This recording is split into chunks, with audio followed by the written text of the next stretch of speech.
And joining me now here in the studio is Dr. Karen O'Connell, the discrimination law expert from the University of Technology in Sydney. Karen, thanks for coming in today. First of all, can I get your reaction to Jeffrey Weinstein's conviction yesterday? Well, the trial was an unusual trial in some ways because we had a lot of women speaking up in public. I should have said Harvey Weinstein. I don't know where Jeffrey Weinstein came from. Harvey Weinstein. I knew who you meant. Sorry about that. That's okay. So yes, the Harvey Weinstein trial, the outcome, it wasn't clear that this is how it was going to go. There were a lot of women who spoke up about Weinstein in the media and in public, but then there were only two women actually who were bringing these specific claims, and they had quite complicated stories, so it's been really interesting to watch and see that he was still convicted. What do you think would have happened if he was acquitted? What would have happened to the movement?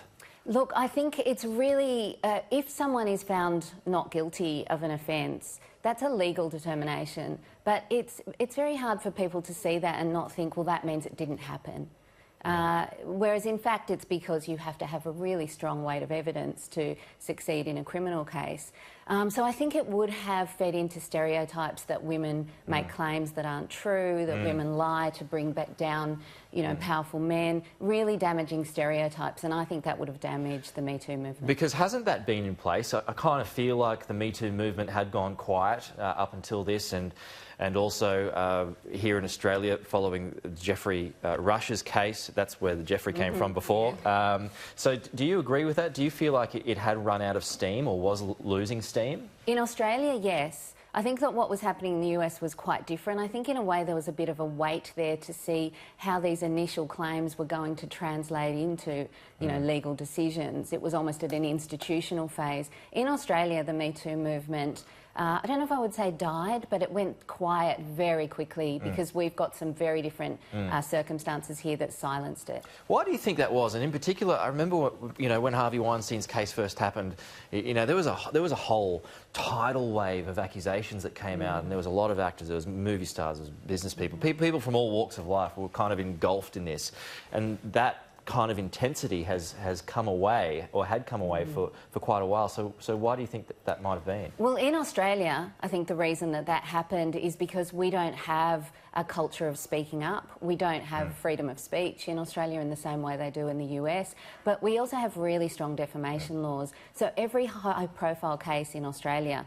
where women spoke up against a public figure, there ended up being a threat of defamation hanging over it in some way. So I think we've got two reasons here. One is that people don't report here, and we've got a very long tradition of that, of it being a kind of area of silence. And then also we have the defamation laws and the sort of lack of a freedom of speech that stops people being able to talk about it in public. So I guess what you're saying is it favours those who have financial muscle or those who are litigious. Not saying that they don't have a case to defend. True. So I think that is definitely the perception of defamation laws in Australia, that they get used when people do have the kind of power and money to, you know, to bring those claims. Do you believe that that's as it should be?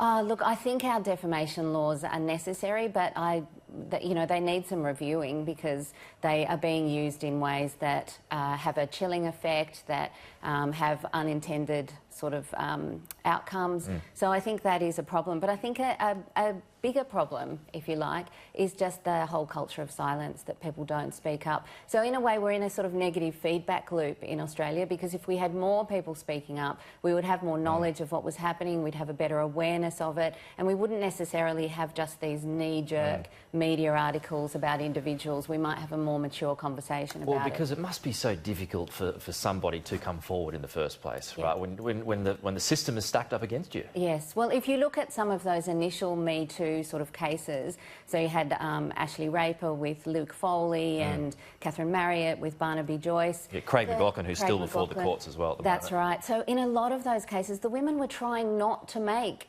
any sort of public complaint. They were trying to do things as quietly and as low-key as possible, and it all blew up for them. I mean, including with Erin Jean Norval with the Jeffrey Rush case. So I think that there's been, what has unfortunately been in the public eye in Australia is this message to women in particular, that if you speak up, it's not going to be, it's going to turn into something that is going to be out of anyone's control and damage everybody. So does that mean in a certain way it kind of becomes a trial by media, because there's a lot of noise and it's picked up by everybody, and everybody kind of forms a view before it's even reached the courts? And everybody focuses on the sexual element of it, so it becomes a kind of salacious, scandalous story about a man behaving badly, instead of focusing on what it's really about, which is whether people at work, especially, are being treated unequally.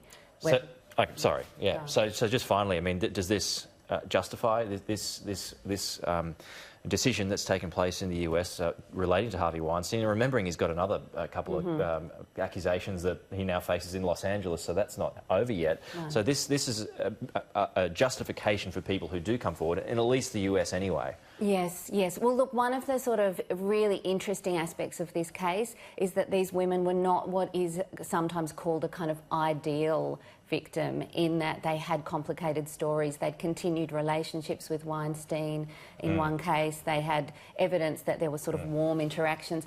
So I think that's actually really exciting, because we know what sexual assault and sexual harassment really look like, and these cases are getting closer to the reality, and in the past those cases wouldn't have run. Well, it's interesting too that I noted, and that has been well discussed, is those women that did have their cases tossed out, they were basically there anyway, in some part, to show a pattern of behaviour. Yes. And so that kind of worked for the prosecutor anyway in the end. Yes, although those women, they had run out of time to bring their cases, so they were potentially still valid cases. Yeah. That's right, and they did fail in that case to show that pattern of behaviour, but it's a really interesting use of that evidence. Sure.